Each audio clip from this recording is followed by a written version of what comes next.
Halo guys, jadi kita balik lagi ya. Kali ini saya mau eh, berbagi masalah cara buat visa ya. Jadi beberapa teman-teman di grup itu memberikan info kalau mereka itu ditolak ya, atau visanya gagal gitu ya. Ya memang sebenarnya membuat visa masuk ke Amerika itu 50% lah. Jadi kita nggak ada yang tahu gitu gimana caranya sih biar supaya goal atau change-nya seberapa besar sih kita kalau ngurus visa itu, supaya kita bisa diterima gitu ya. Jadi kali ini saya akan berbagi cara membuat visa untuk yang baru pertama kali mau nyoba, dan gimana sih tips-tipsnya supaya visa kita itu diterima gitu. Apapun visanya ya, mau kalian liburan, mau kalian sekolah, mau kalian bisnis, apapun. Dan visa ke Amerika. Oke. Yang pertama adalah, ini kita bahas satu persatu dulu ya. Yang pertama adalah cara buat visa adalah kalian buka dulu link DS160. Nah, ketik aja di Google DS160. Lah, itu nanti kita ajukan visa apa yang mau kalian daftarin gitu ya. Mau visa pelajar bisa, visa bisnis bisa, visa turis bisa, apapun. Itu di DS160. Itu kita bisa pilih visanya.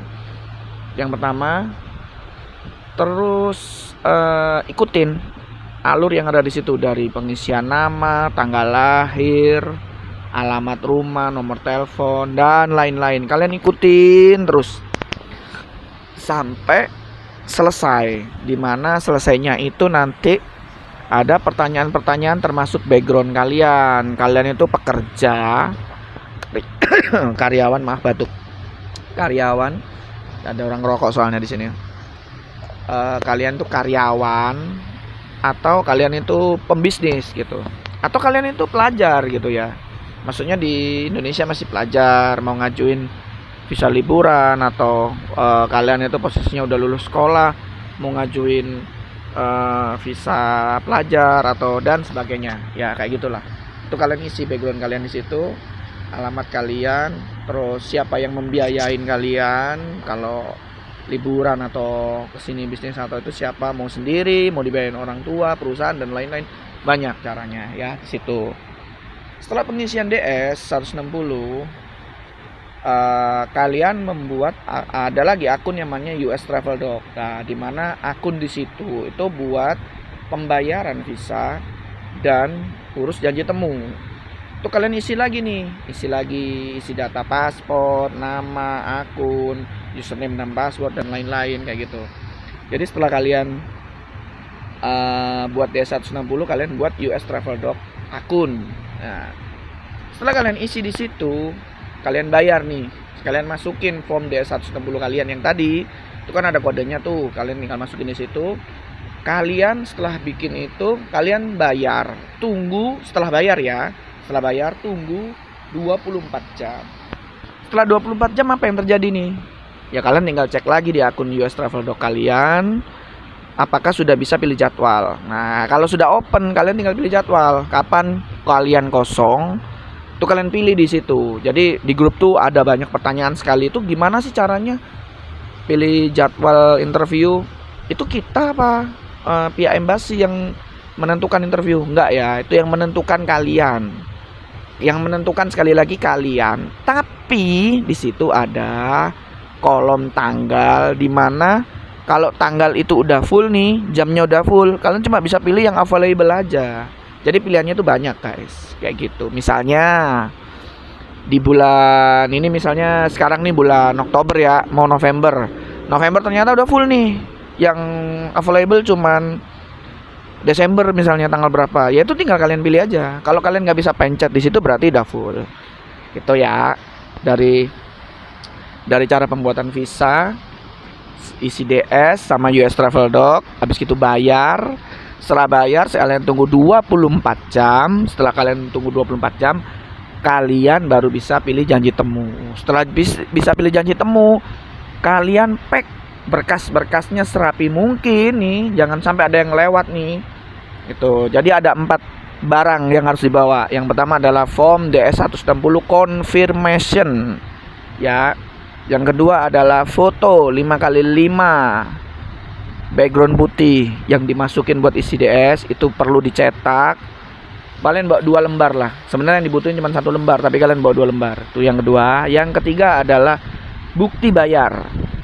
Kalian bayar nih, ya kan? Karena ada buktinya di print. Kalian bawa. Yang keempat adalah form janji temu.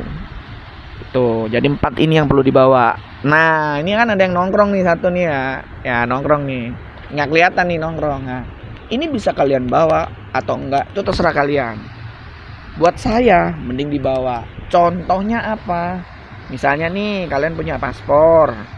Dulu udah jalan-jalan, habis gitu paspornya mati, habis masa berlakunya, kan kalian bikin lagi tuh ya kan yang baru. Paspor yang lama bisa dibawa, guys. Itu. Atau misalnya kayak akta lahir anak gitu. Atau mungkin rekening koran bank atau apa, atau mungkin buat yang pekerja misalnya surat keterangan bahwasanya saya bekerja di PT A nih sebagai manajer atau sebagai apa gitu, bukti kalau kalian kerja sebagai ini, bisa aja kayak gitu, itu bawa aja ya. Jadi ini yang kelima nih nggak wajib, tapi kalau kalian memang merasa perlu dan butuh pakai ini, kalian bawa gitu ya. Oke, untuk pengajuan visa selesai ya. Habis itu apa ya? Mungkin saya ceritain sedikit ya.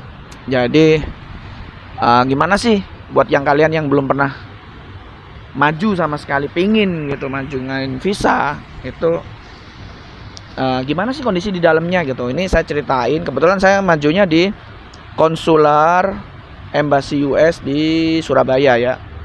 Itu pertama kali kita datang adalah ya kita datang sesuai jadwal ya, janji temu. Misalnya jam 8 ya kita datang jam 7 atau jam setengah 8 lah gitu. Kita datang, itu pertama di pos pertama adalah screening, guys. Screening itu apa? Screening itu kalian bawa barang yang belibet banget ngomongnya. Bawa barang yang nggak perlu, itu kalian akan di-pack dan ditaruh di penyimpanan. Misalnya apa? Jaket nggak perlu, guys. Jam tangan yang dari besi itu ditinggal, HP itu ditinggal, kunci mobil itu juga ditinggal. Terus yang dibawa apaan dong? Kalau nggak boleh bawa semua, apaan yang dibawa? Yang dibawa cuma dokumen, 1 dokumen aja. Yang kedua dompet, uang tuh kan, isinya uang, itu aja. Yang lainnya ditinggal. Bahkan untuk tas kecil kayak gini nih ditinggal, guys. Ditinggal di situ ya, dititipin gitu. Tuh, jadi itu namanya screening. Kalian dikasih baki 1, kalian taruh semua barang kalian tuh dikeluarin di situ. Mau dompet, mau apa namanya, TWS, jam tangan, paspor, semuanya, HP dikeluarin di satu baki itu. Kalian akan di screening.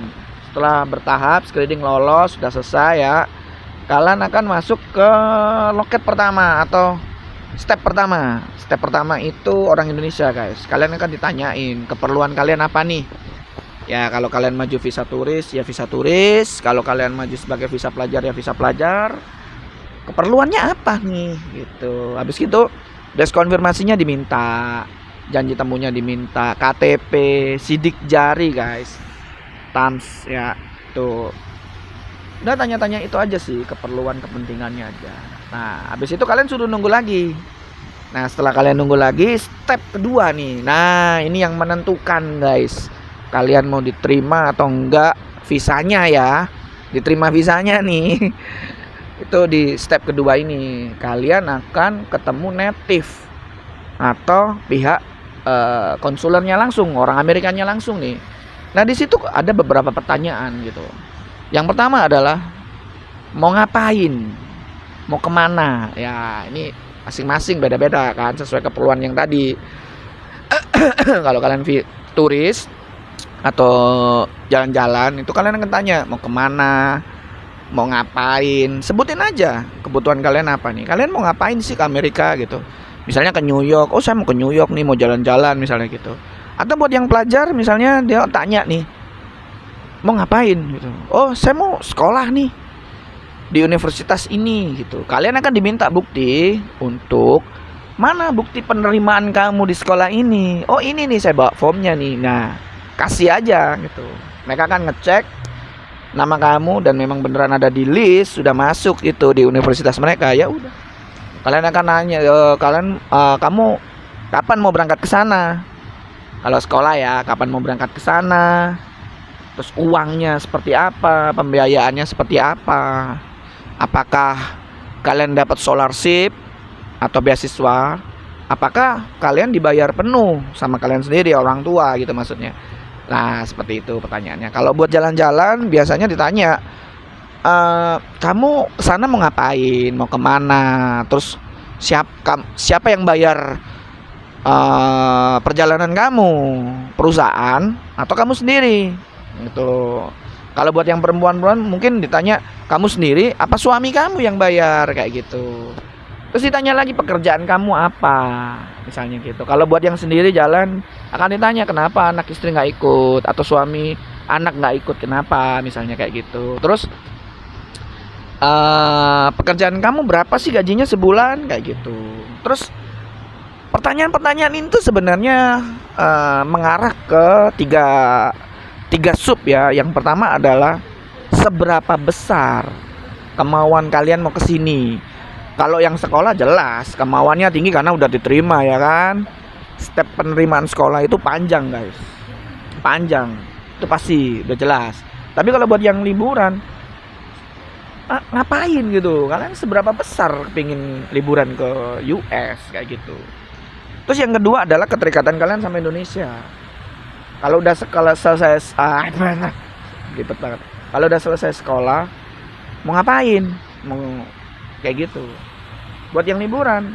Terus kalau kalian setelah liburan tuh kalian mau ngapain sih di sini, itu kan? Mau pula apa? Di Indonesia tuh ada apa?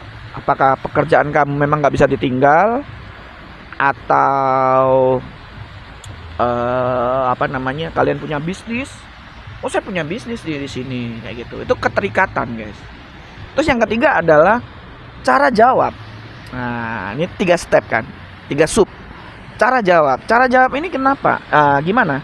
Kalian jawab setegas mungkin. Jangan ada kata-kata kayak, kalau kalian tanya mau kemana, ke New York, mau ngapain, liburan. Jangan kayak gitu guys, nggak enak gitu, didengarnya nggak enak. Jangankan buat orang embasi ya kan, buat temen aja kamu kalau tanya mau ngapain, mau makan apa, mie goreng, gitu doang kan nggak enak ya. Ya kan lebih kayak gitulah. Kalian jawab sebaik mungkin, sebagus mungkin.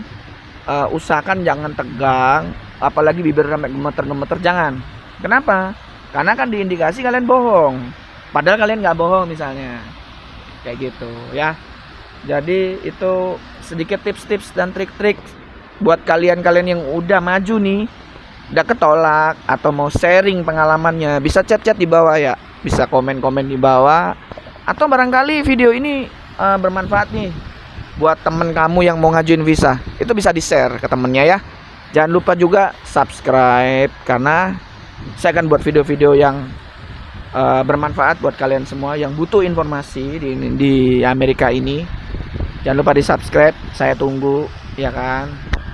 Mohon doanya supaya channel ini bisa berbagi ke sesama, terus informasi-informasi apapun, kayak gitulah ya kurang lebih. Terima kasih. Wassalamualaikum warahmatullahi wabarakatuh. Sampai jumpa di video-video berikutnya.